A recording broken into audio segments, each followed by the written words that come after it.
Hello everybody, today the Brickfield is going to review a set that we have been waiting for. The set Galaxy Explorer with the code number 10497. Hari ini The Brickfield akan melakukan review atau ulasan atas set yang telah lama kita nantikan, yaitu set Galaxy Explorer dengan kode 10497. Nah, set dari tema Space Classic ini telah dibuat ulang oleh perusahaan Lego menjadi lebih modern. This is the classic space theme set that has been modernized by the Lego Group. And we can have a very nice newer design. Nah, ini set ini sudah didesain dengan lebih baru dan lebih menarik. Dan kita akan sebentar lagi kita ulas dengan mendetail. We will review this set soon, not soon, actually now, today. The complete features, all the features, the important features, the interesting features on the set will be discussed completely and thoroughly. So without letting you to wait any longer, we will start the review now. Okay, this is the appearance of the Galaxy Explorer set. I will turn the ships so you can view it on the other sides. Ini adalah tampilan pesawat Galaxy Explorer. Saya akan memutarnya agar para penonton dapat melihat sisi-sisi yang lain. Oke, ini adalah tampilan depan. This is the front side. Another angle, sisi sudut lain. Tampak samping, the side view,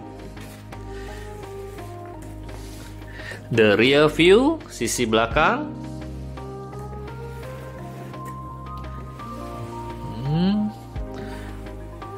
and we return to the front side. Kita kembali ke sisi depan. This is the front side of the ship. We have this protrusion here that might be a laser cannon or blaster, but it could be a feature to stabilize the wing or long-range communication antenna. Ini adalah tampilan depan pesawatnya. Terdapat dua selongsong panjang yang kemungkinan adalah meriam laser atau blaster. Tapi bisa juga fitur untuk stabilisasi pesawat atau antena komunikasi jarak jauh.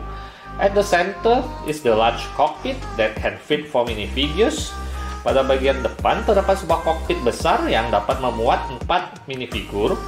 Di belakang kokpit tersebut merupakan ruang istirahat dan beragam sistem monitor untuk pesawat. Terdapat juga sebuah robot pelayan. Behind the cockpit, there is a recuperation area with the monitoring system for the cruiser. There's a waitress droid inside. We will go for a closer inspection of the cockpit later on. Nanti kita akan lihat sisi dalam kokpitnya menyusul ya. Bagian pesawat luar angkasa ini cukup sederhana. Terdapat 3 tiang penopang yang digunakan pesawat saat mendarat. The bottom part of the cruiser is simple. There are 3 landing struts that are used for landing. Tiang penopang ini didesain dengan sangat sempurna dan terlihat seperti pesawat luar angkasa yang biasa kita lihat pada film-film. Tiang ini juga dapat dimasukkan ke dalam sehingga tersembunyi saat terbang. Nanti akan saya tunjukkan.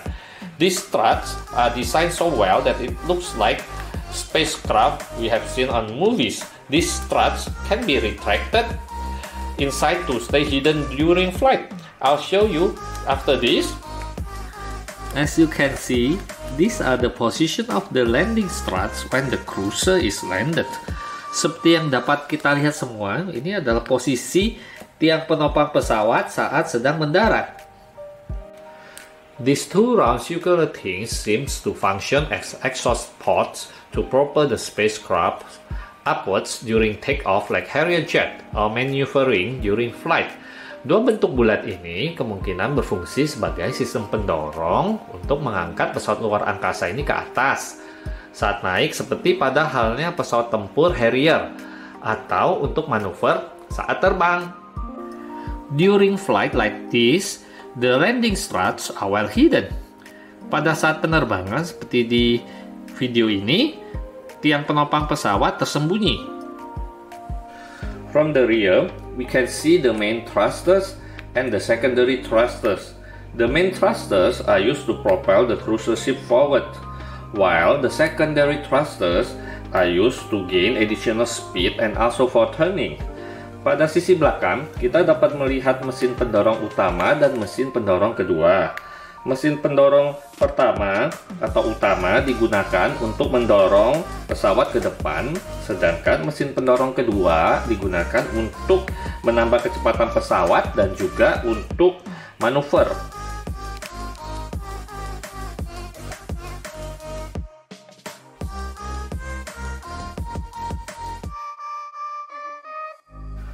On both sides of the ships, there are two auxiliary thrusters used for fine maneuvering when the main and side thrusters are not active. Pada kedua sisi pesawat, terdapat dua pendorong tambahan yang digunakan untuk bermanuver dengan perlahan ketika mesin pendorong utama atau kedua sedang mati.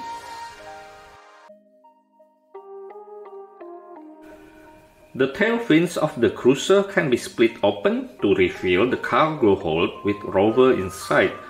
Sayap belakang pesawat dapat dibelah dua untuk dibuka dan menampilkan ruang penyimpanan dengan kendaraan antariksa di dalamnya. The pad that hold the rover can be lowered and extended to drive the rover out to explore the planet. Landasan tempat kendaraan ini dapat diturunkan dan dipanjangkan agar kendaraan antariksa ini dapat mengeksplorasi planet.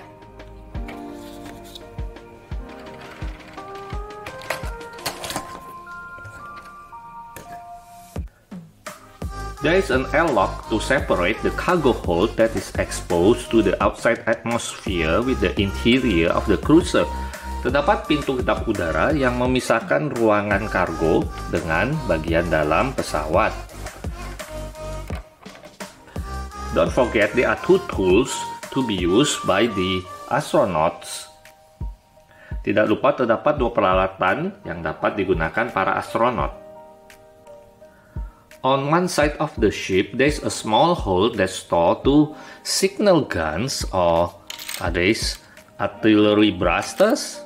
Pada satu sisi pesawat terhadap satu tempat penyimpanan kecil yang berisikan dua pistol cahaya atau mungkin mereka adalah pistol laser.